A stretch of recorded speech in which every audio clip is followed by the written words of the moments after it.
Hello welcome back guys. ഇന്നലത്തെ മുംബൈയുടെ ജയത്തോടു കൂടി തന്നെ ചെന്നൈയുടെ പെട്ടിയിലെ അവസാന ആണിയും അടിച്ചു തീർത്തു എന്ന് വേണമെങ്കിൽ നമുക്ക് വിശേഷിപ്പിക്കാം. ചാനൽ ആദ്യമായിട്ട് കാണുന്നവർ താല്പര്യമുണ്ടെങ്കിൽ ജസ്റ്റ് ഒന്ന് സബ്സ്ക്രൈബ് ചെയ്യാൻ ശ്രമിക്കുക, വീഡിയോ ഫുള്ളായിട്ടൊന്ന് കാണാൻ കൂടി ശ്രമിക്കുക. അപ്പോൾ ചെന്നൈ വേഴ്സസ് മുംബൈ വാങ്കഡെ സ്റ്റേഡിയത്തിൽ നടന്ന ഈ ഒരു മത്സരത്തിലെ ടോസ് നടന്ന സമയത്ത് തന്നെ ഉറപ്പായിരുന്നു ചെന്നൈ ഈ ഒരു മത്സരത്തിൽ തോൽക്കാൻ പോകുന്നത്. കാരണം ടോസ് കിട്ടിയ മുംബൈ അവിടെ ചേസിംഗ് ആണ് തിരഞ്ഞെടുത്തത്. ചെന്നൈയെ പോലൊരു ടീമിനെ സംബന്ധിച്ച് 200 മുകളിൽ ടോട്ടൽ കണ്ടെത്തുക എന്ന് പറയുന്നത് പ്രായോഗികമായി ഒട്ടും ആപ്ലിക്കബിൾ അല്ലാത്തൊരു കാര്യമാണ്. അവിടെ 200 താഴെയുള്ള ടോട്ടൽ ഒരിക്കലും മുംബൈയിൽ സേഫ് അല്ല. അത് കറക്റ്റായിട്ട് നമുക്ക് മനസ്സിലായി. സ്കോർ കാർഡിലെ ഓവറുകൾ ബാക്കി നിൽക്കുകയാണ് ചെന്നൈക്കെതിരെ മുംബൈ ഒരു സ്കോർ ചേസ് ചെയ്തത്.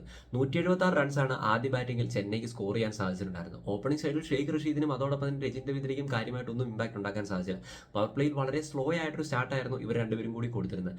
എന്നാൽ ആയുഷ് മാത്രേ എന്ന ആ ഒരു 17-കാരൻ്റെ ഇന്നിംഗ്സ് എടുത്തു പറയേണ്ടത് തന്നെയാണ്. മികച്ച രീതിയിൽ തന്നെയാണ് താരം ബാറ്റ് ചെയ്തിട്ടുണ്ടായിരുന്നത്. ആ ഒരു ഫ്ലിക്കൊക്കെ അന്യായം തന്നെ എന്ന് പറയണം. അത് 6 പോകുന്ന ഞാൻ എക്സ്പെക്ട് പോലും ചെയ്തിട്ടുണ്ടായിരുന്നില്ല. നല്ല ഹിറ്റുകളായിരുന്നു കാണാൻ സാധിച്ചിട്ടുണ്ടായിരുന്നത്.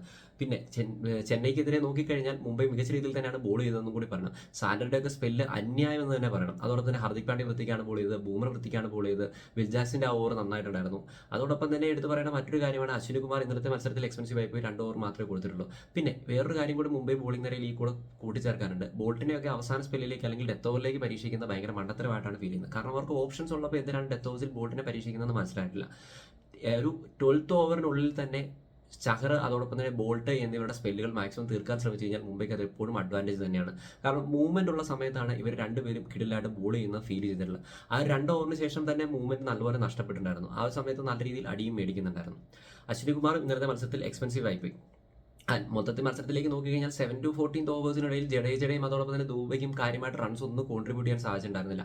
ദേ വർ സ്ട്രഗ്ലിംഗ് ടു സ്കോർ ബൗണ്ടറീസ്. അത് ശരിക്കും തന്നെ മുംബൈ വരിഞ്ഞ് മുറുകയാണെന്ന് വേണമെങ്കിൽ പറയാം. അവസാന സമയത്ത് രണ്ടുപേരും, അതായത് ദുബൈയും അതോടൊപ്പം തന്നെ ജഡേജയും 50 അടിച്ചെങ്കിലും രണ്ടുപേരും സ്ട്രൈക്ക് റേറ്റ് ഉയർത്തിയെങ്കിലും ആ റൺസ് കോൺട്രിബ്യൂട്ട് ചെയ്തുകൊണ്ട് ടീമിന് യാതൊരു ബെനിഫിറ്റും ഉണ്ടായിട്ടില്ല. 176 പോലൊരു ടോട്ടൽ ഒരിക്കലും ഒരു ഡിഫെൻഡ് ചെയ്യാൻ സാധിക്കുന്ന ടോട്ടൽ അല്ല വാങ്കഡെ പോലൊരു സ്റ്റേഡിയത്തിൽ. അതോടൊപ്പം തന്നെ ഈ ഒരു സ്കോർ വളരെ സ്ലോ ഇന്നിംഗ്സ് ആയിരുന്നു രണ്ടുപേരും വന്നിട്ടുണ്ടായിരുന്നത്. അവസാന സമയത്ത് ആഞ്ഞടിച്ചെങ്കിലും അത് വലിയൊരു സ്കോറിലേക്കൊന്നും രണ്ടുപേർക്കും കൺവേർട്ട് ചെയ്യാൻ സാധിച്ചിട്ടുണ്ടായിരുന്നില്ല. പിന്നെ ഡെത്തിൽ അത്യാവശ്യം ബോൾട്ടിന്റെ ഓവർ ഒഴിച്ച് കഴിഞ്ഞാൽ വൃത്തിക്കാണ് അവർ ബോൾ ചെയ്തിട്ടുണ്ടായിരുന്നു.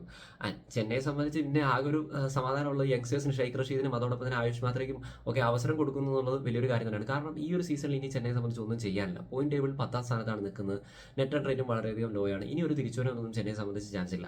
മുംബൈ വളരെ ശക്തി ആർജിച്ച് വരുന്നുണ്ട്. ഞാൻ ഈ പറഞ്ഞ പോലെ തന്നെ ആ ചെറിയ ചെറിയ മിസ്റ്റേക്കുകളൊക്കെ മാറ്റി നിർത്തി കഴിഞ്ഞാൽ അടിപൊളിയായിരിക്കും. പിന്നെ ബാറ്റിംഗ് സൈഡിലേക്ക് രോഹിത് ശർമ്മയും അതോടൊപ്പം തന്നെ സൂര്യകുമാർ യാദവും കൂടി ഫോം ആയതോടുകൂടി തന്നെ അവരുടെ ബാറ്റിംഗ് സൈഡിലെ പ്രശ്നങ്ങളൊക്കെ തീരും. രോഹിത് ഫ്രണ്ടിൽ നിന്ന് കോൺട്രിബ്യൂട്ട് ചെയ്യാൻ സാധിച്ചു കഴിഞ്ഞാൽ മുംബൈയെ സംബന്ധിച്ച് തിരിച്ചു ബാക്കി വരുന്നവരെല്ലാം അടിയോട് അടിയായിരിക്കും. എന്തായാലും മികച്ച രീതിയിൽ വളരെ ഫിയർലെസ് ആയിട്ടാണ് പുള്ളി ബാറ്റ് ചെയ്തിട്ടുണ്ടായിരുന്നത്.